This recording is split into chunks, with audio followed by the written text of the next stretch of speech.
یا حسین امام مولائے مولائے، یا حسین امام مولائے مولائے۔ السلام علیکم بچوں، پچھلی کلاس میں ہم نے ان لوگوں کے بارے میں بات کی جو انصاف کرتے ہیں اور اللہ تعالیٰ انہیں بہت چاہتا ہے۔ ایک اور صفت یعنی کوالٹی کہ جن لوگوں میں ہوتی ہے خدا انہیں بہت چاہتا ہے، وہ لوگ جو خدا کی راہ میں جنگ کرتے ہیں، ایک ایسی دیوار کی طرح جو کسی طرح سے ٹوٹ نہیں سکتی۔ بچوں، آپ ضرور سوچ رہے ہوں گے کہ خدا تو لڑائی کو پسند نہیں کرتا۔ لاسٹ کلاس میں ہم لوگوں نے بات کی تھی کہ خدا چاہتا ہے مومنین انصاف سے جھگڑوں کو ختم کریں۔ پھر یہاں کیوں کہہ رہا ہے کہ وہ جنگ کرنے والوں کو چاہتا ہے؟ یہاں پر مطلب ہے کہ جب کوئی بھی دشمن حملہ کرتا ہے تو اپنا بچاؤ کرنا ضروری ہے۔ جیسا کہ رسول خدا جب مدینے میں تھے تو اگر کوئی حملہ کرتا تو اس سے جنگ کرتے تھے، یا جب دین خطرے میں ہو تب بھی اس کو بچانے کے لیے جنگ کرنا ضروری ہے، جیسے وہ کام جو امام حسین علیہ السلام نے کیا تھا۔ بچوں، جب آپ لوگ تھوڑے سے بڑے ہوں گے تو ہسٹری میں پڑھیں گے کہ کتنی زیادہ جنگیں ہوئی ہیں، مگر وہ جنگ خدا کے لیے نہیں ہوئی تھی۔ کبھی بادشاہ کو زیادہ زمین چاہیے ہوتی تھی، کبھی دوسروں کے پیسے اور سونے چاہیے ہوتے تھے، لیکن خدا نے بس اس جنگ کی اجازت دی ہے جو اس کے لیے ہو، جس سے انسانوں کی جان اور مال کو بچایا جائے۔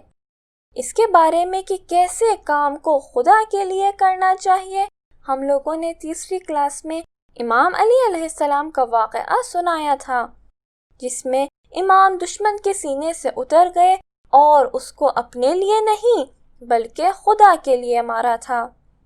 مگر خدا یہاں کہہ رہا ہے وہ ان لوگوں کو چاہتا ہے جو اس کے لیے جنگ کرتے ہیں اور ساتھ ہی ساتھ ایک مضبوط دیوار کی طرح ہوتے ہیں جس کو کوئی توڑ نہیں سکتا، خراب نہیں ہوتی، جس میں سے کوئی اندر آنے کا راستہ نہیں نکال سکتا۔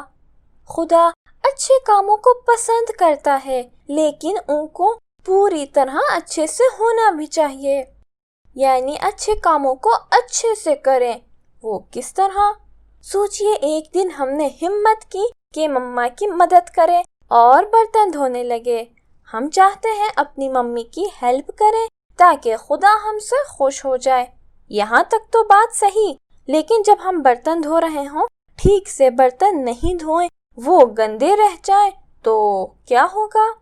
ظاہر ہے ممی کو ایک اور بار برتن دھونے پڑیں گے، کیونکہ برتن تو صاف ہی نہیں ہو پائے۔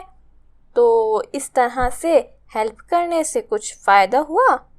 پیغمبر خدا کی یہ حدیث ہے کہ خدا چاہتا ہے اس بندے کو جو اپنے کاموں کو سب سے اچھے طریقے سے پورا کرتا ہے۔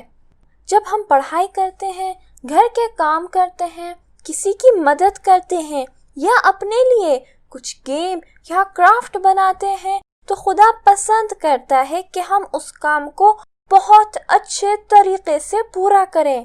یہ نہیں کہیں کہ ٹیچر تو پیپر سالو نہیں کرے گی، جلدی میں بس لکھ کر ختم کریں، یا کوئی تو نہیں دیکھ رہا، کام آدھا چھوڑ دیں۔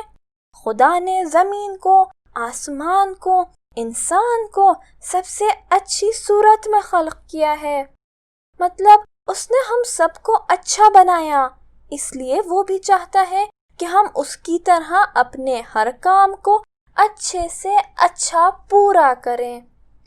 جب دشمنوں سے جنگ کرتے ہیں تو اپنی پوری تیاری سے، جب پڑھائی کرتے ہیں تو پورے لیسن کو سمجھیں، جب کوئی کام سیکھتے ہیں سب سے اچھے طریقے سے سیکھیں، جب کسی کی مدد کرتے ہیں تو اس میں کسی طرح کی کمی نہ کریں۔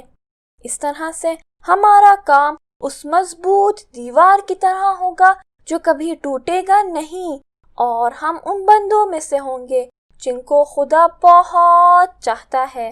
اگلا سیشن اس سلسلے کا آخری لیسن ہوگا۔ تب تک کے لیے خدا حافظ۔